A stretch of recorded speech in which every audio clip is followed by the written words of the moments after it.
This episode is about dangerous truisms. So, I have been on kind of a rampage the past, I would say, month about stuff like this.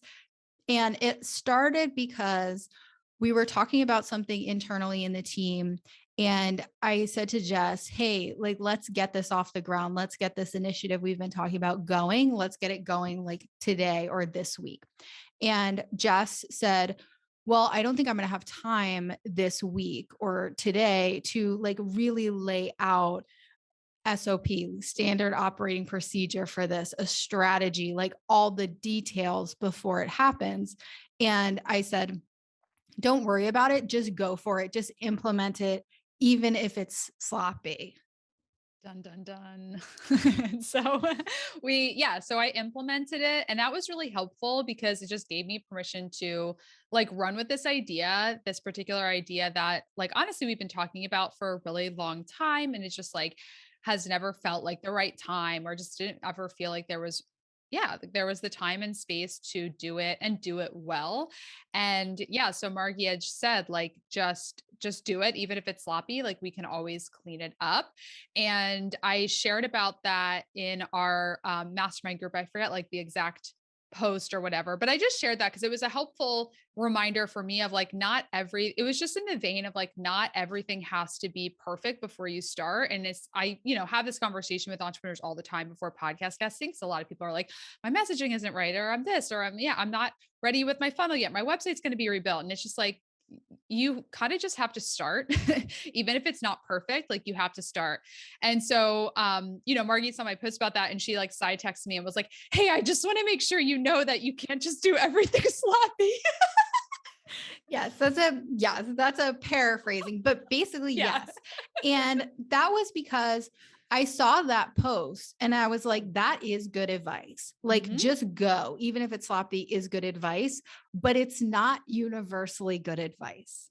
Right. Hence this conversation, because there is so much oversimplification, both in business, but also I've been sharing this concept on my personal page. And so many people who aren't in business have been saying, yes, this is such a problem because people on Instagram who are sharing about wellness and all different things are saying like, you need to do this. You can't do this. Like, this is what need to get this, or like, this is how you approach this.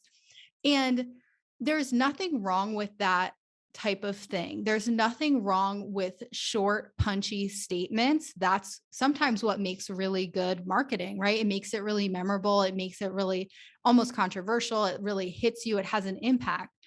And also, it's so important to remember that there is so much context and nuance that is lost in every piece of advice.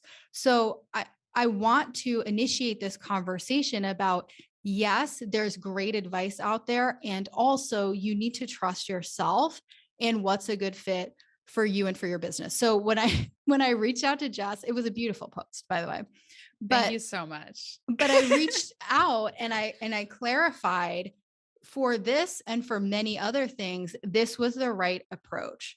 And the way I would look at it as a CEO is I would ask myself two questions when I'm deciding, does this need a really strategic, carefully planned rollout, or can we just run with it and like build the wings as we go? And for this, I asked myself, is it so complicated that it really requires a lot of planning and communication? Something that does is something that involves a lot of people. If you're doing something that affects a lot of people, and a lot of people need to be in on what's going on and coordinated, that requires more planning. It just does, because if you just go for it and you're not communicating with your team and the other people who need to be a part of it, what's going on, you're going to create a mess really, really fast. So that's an example of something that I would slow down and take the time to really intentionally lay it out, make sure everyone's on the same page, and then do it. I'm not talking about perfection because perfection doesn't exist, but I am talking about that extra bit of planning. For this particular thing, it wasn't like that. It didn't require a coordinated effort. It could be done kind of sloppily and cleaned up without there being collateral damage from that.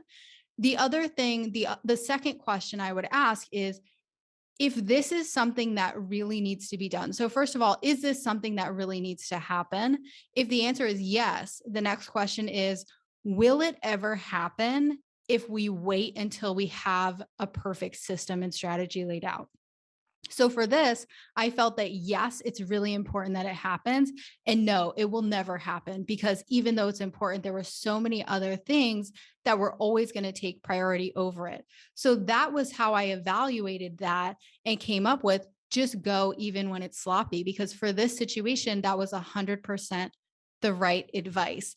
But that is not 100% the right advice for everything. So that is so important to remember. So when you are getting advice from anybody, especially general advice on social media from someone who hasn't like really dove in with you and gotten to know what's going on with you, you need to take all those truisms with a grain of salt, because they may be true in certain contexts, but they might not be true in every context. Yeah. So do you want to go through some other business truisms, Margie? I definitely do. I also just want to say that as a CEO and a business owner, your job is to get better and better at, first of all, identifying those things, but then develop the mindfulness. And mindfulness is such an important part of being a successful business owner. And that means, meditation, whatever it takes for you to get more mindful. And when I say mindful, I mean being able to be an observer to your thoughts and your patterns, developing the mindfulness. And this is a muscle that you build. It doesn't happen overnight and it's never going to be 100%. But looking at when you get a piece of advice, being able to distinguish whether it's really not the right fit for your business or if you're just rejecting it for other reasons. And this is where it gets kind of complicated, right? Because on the one hand, it's so important to be coachable. And especially when you pick a coach who you believe in, you fully trust, they're going to tell you to do stuff that you wouldn't have done. Otherwise, you would have done it without working with them, right? So it's going to be stuff that pushes you, stuff that maybe feels counterintuitive or is outside your comfort zone. And those things can be really good to do. They can lead to these huge breakthroughs. So you need mindfulness, right? You need to know, is this piece of advice truly not a fit for me? Or am I afraid? Am I resisting the new and the different? And that's why I'm using the excuse of, now that Margie gave me, of rejecting the truism, and I'm not even going to do it. Because in that way, you can really shoot yourself in the foot. So you have to be mindful. And sometimes you do need to just trust people and try things, right? A coach may tell you something, and they're someone who understands your business. That's really, really important. They understand what's going on, they understand your challenges. Don't take advice from anyone who doesn't understand that stuff. But when they do, and it's a coach that you've put your trust in, and they tell you to do something that you're like, I don't know about this, you can still do that thing as long as you clarify what success looks like and how long you'll test it for. And that's a really nice way to get out of your comfort zone, to do things that may feel counterintuitive to you, and to be able to objectively evaluate, is this working, even though it's maybe not what I would have thought, or is this truly not a fit for me and for my business? And if you try it and it's just not a fit, then you can pivot. And a really good example is the truism that is very prevalent in people who coach service providers, online service providers, people who create programs, which is your program should be a year. And we say this, like, I want to be really clear, for the majority of business owners, we do recommend that their program is a year, because the majority of people we work with, when we really get to the heart of what is going to be in most service to your client, how long does it really take for this transformation to be lasting? For the most part, it is at least a year. And we had a client who is amazing. She's super smart. She's very open to coaching. And she created a year-long program because she had heard from us and from other coaches, it's really important that it be a year. And she did it. She went for it. She did a great job. And she tested it long enough to see, this isn't like a mindset issue. I'm not holding back. It's just not working. And that was so helpful to see. And then to look at, okay, why don't you pivot? Maybe a year for your specific offering and client isn't what's in the best service. What if you play with smaller containers? And she closed a sale within, I think, 24 hours of allowing herself to let go of that truism that every program has to be a year to be effective, and sell something with a smaller container and immediately see success and build momentum with that. So I thought that was such a good example. Yeah, and I just want to add it as well to this because this doesn't mean, like, pivoting doesn't mean you abandon your year-long program offer if it's not selling. It's as Margie said, give yourself permission to make a new offer, because it's not always one way or the other. The answer to the question, what is in the highest service to your clients, in what length program is going to bring them the most results? If the answer is a year, you should still have that year-long program. But if you're just not able to close people into it because they can't quite make that commitment, yeah, like, give yourself permission to make a smaller offer and ease them into it. So yeah, just acknowledge and recognize where there's a truism and where it's okay to trust yourself and make some pivots to get to the place where people then will commit to the full year. Yeah. And it's super important to remember that this person is really self-aware. She's really done the work. So she was able to say with total confidence, it's not that I doubt that, people will want to work with me for a year. It's not a Mhm. mindset issue. It's not that I'm not all in and really going for it and standing for this year. She was doing everything right, and it wasn't getting the results, which is when you pivot. So that's a really important point. And the answer to, whenever you get a piece of business advice or see a piece of business advice, the answer to, is this applicable to my business, is always going to be, it depends, right? Which Mhm. is so unsatisfying, right? Because we want it to be clear and black and white. But it's important to look at the facts. It's important to be mindful of your own patterns. And are you avoiding because it's unknown and you're scared, or because it's truly not in alignment with what you want to do? Look at those facts and then trust yourself. And that was the big thing we talked about with her. She knew it wasn't right, right? She could tell because she had done the work, she had committed, she had tried it. Something was off, something was missing, and it was creating that smaller container that was missing for her. And then she was so in alignment once she did that and feeling good. You can feel the difference once you make a shift and you're like, yes, this is what I want. This is what's a good fit for me. So it's so important to have coaches and mentors and to be reading all the time and educating yourself, but you should always trust yourself as well. So now we're going to get into some examples of truisms that I think are both true and untrue. So number one, I was thinking about this morning, fake it till you make it. This is such a classic, especially for people who are new in business. And I was pondering this morning because in some ways, fake it till you make it is helpful, right? At its core, at its most helpful to me, I would interpret it as start moving and making progress before you feel confident, right? Because the confidence comes from the action, not vice versa. You don't want to wait to feel confident to take action, because that doesn't happen. It's the action that gives you the confidence. So in that way, it's great, right? But then the interpretation of I should fake it, that's not great, right? And I've seen people out there clearly faking it, and they aren't in alignment with themselves. The audience knows there's something phony and inauthentic.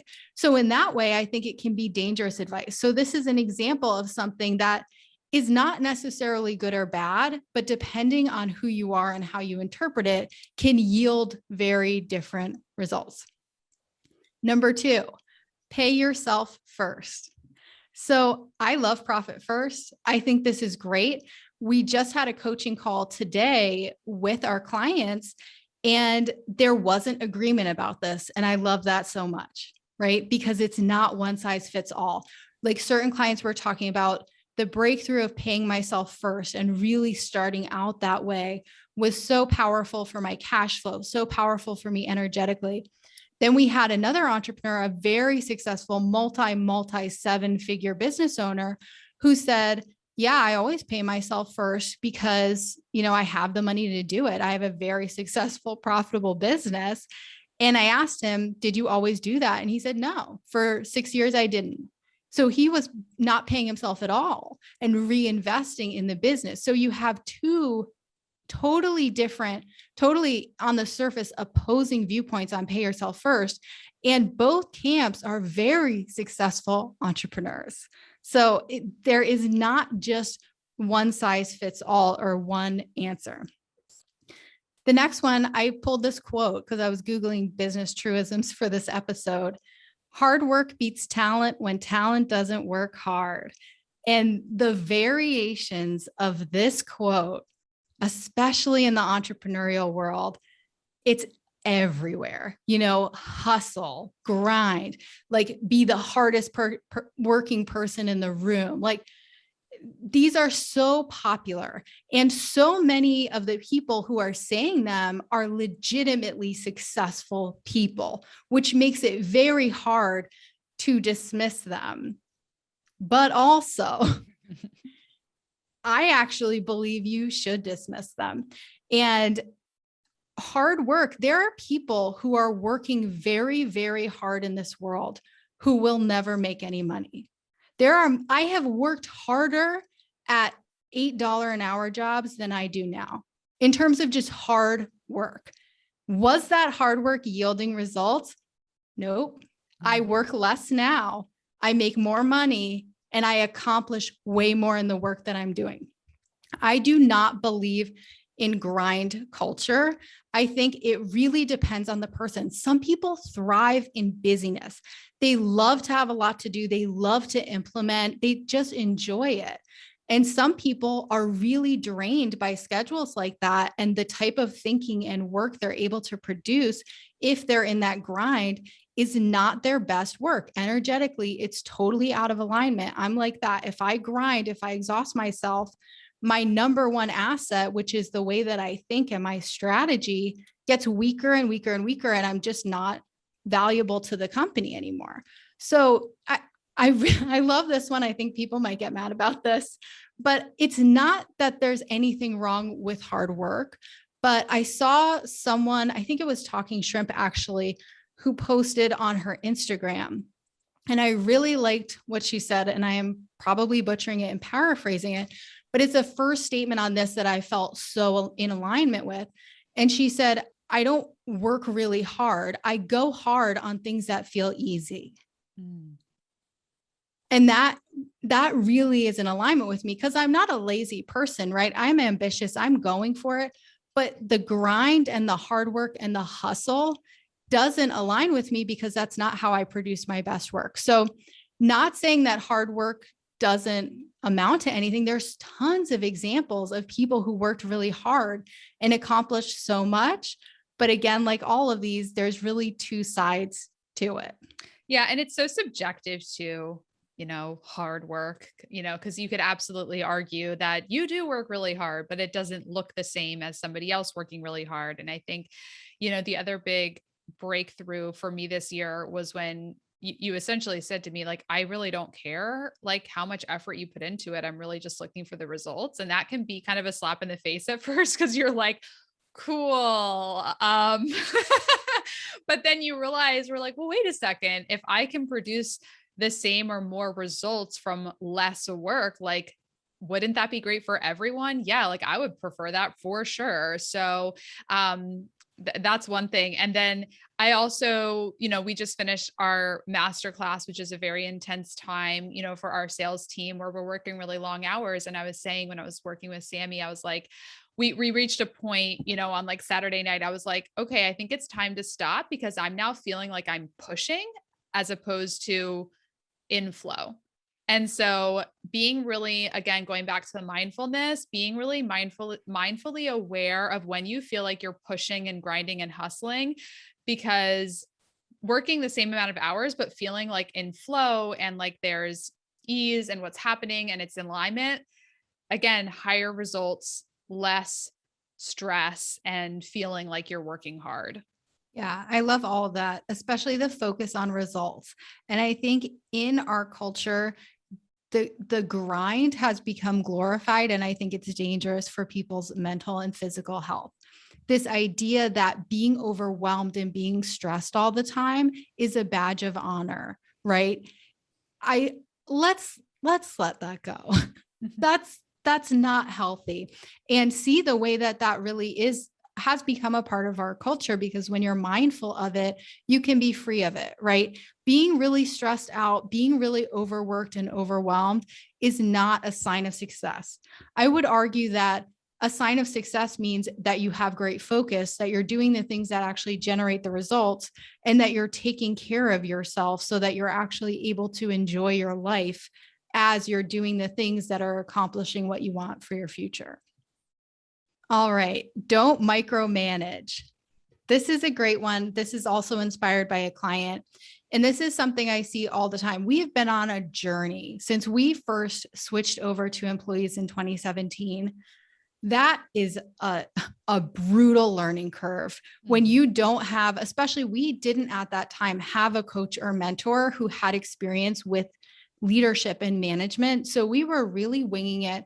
We were cobbling together experience from like random jobs we had had in the past that some were probably better managed than others. I don't think I had been at an organization that was truly run the way that I wanted this business to be run, but I didn't have the experience. So I see this a lot with entrepreneurs who are just starting to hire, and they really don't trust themselves as managers and as leaders. And they're so afraid to be micromanagers.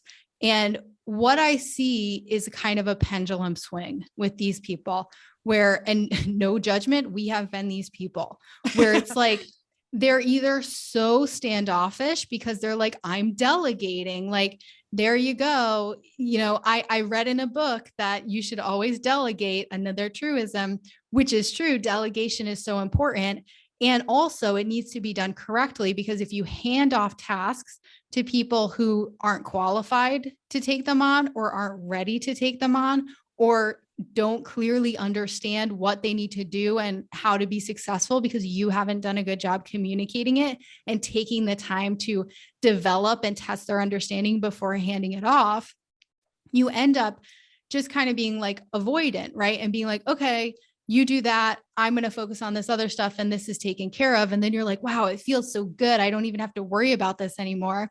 And then inevitably, if you've done a bad job delegating, it blows up. And then you are the other side of the pendulum, right? You are in there, you're micromanaging, you're super stressed, and your team can feel it. You're frustrated with them about stuff that's probably not their fault because it's a reflection of your own leadership. And then you're really getting into that micromanagement where they have no creative freedom to figure things out or no autonomy to produce the results in the way that feels right to them.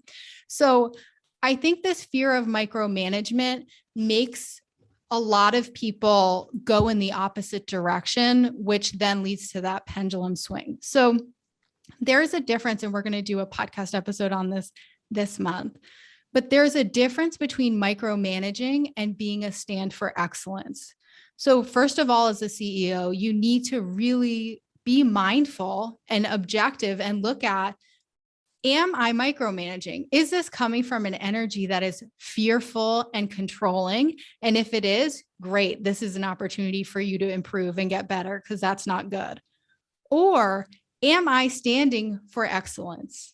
Am I demanding that the level of service at this company or whatever it is excellent?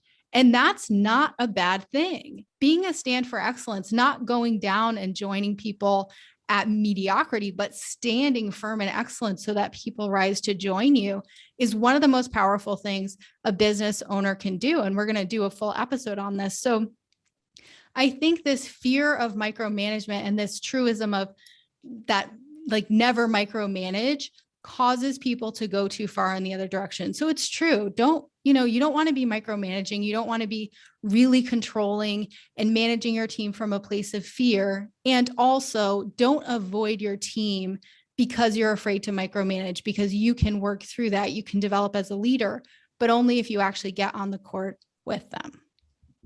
All right. The last business truism that is very dangerous. And this is, I mean, these are all very prevalent, but this is very prevalent. I hear this one yelled the loudest among business experts: hire slow, fire fast.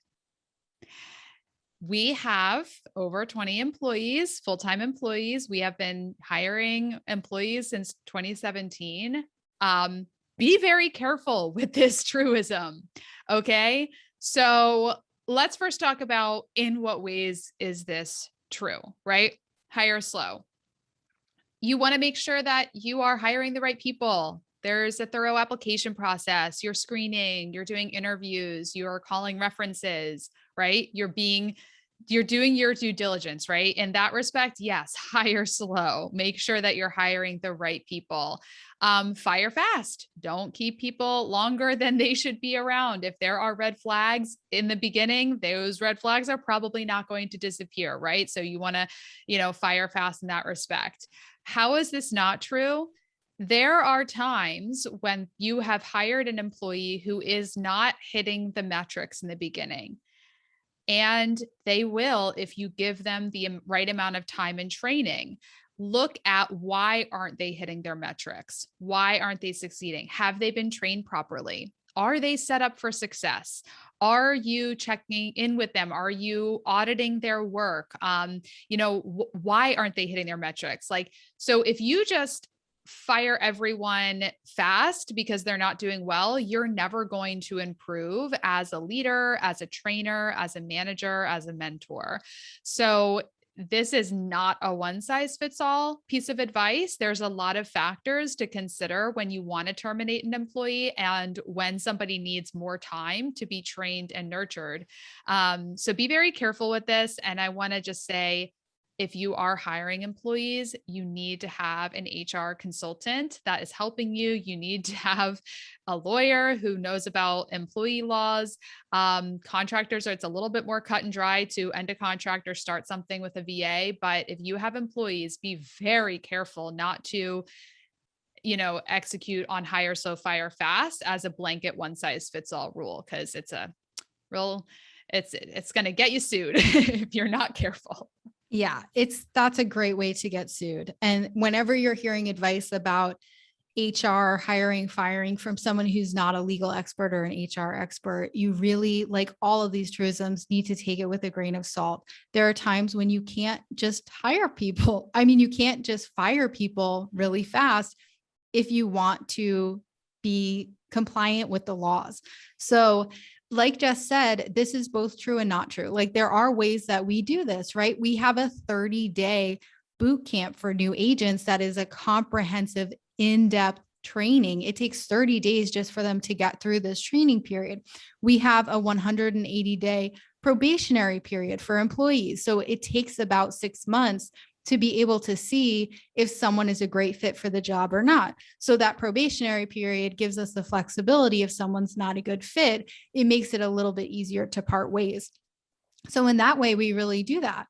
And, if someone's not a good fit, you want to start down the road of written warnings, verbal warnings, you want that paper trail to show that they're not a fit. So in that way, the fire fast is document fast, give formal warnings in writing fast as soon as you see something that's a red flag, but it's not firing them right away, because a lot of the times, talk to your lawyer, talk to your HR person, but that's simply not an option. So that is such a good one, Jess. Thank you for adding that.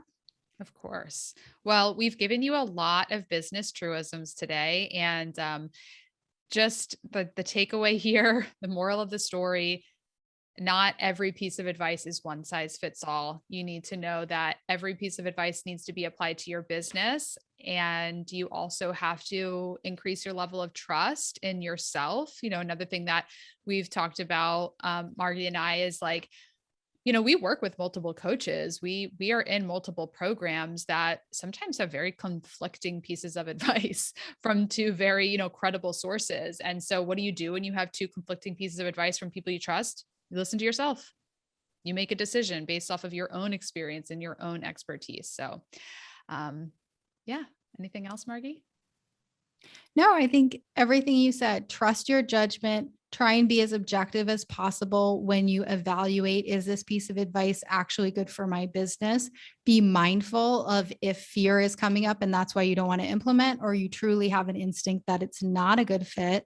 And just remember that mistakes are good and important. So if you implement a truism and it turns out it didn't work and you pivot, that's okay. That's important learning. And the opposite is true. If you dismiss a truism and it turns out you probably should have implemented that from day one and it would have made your life a lot easier, that's okay too.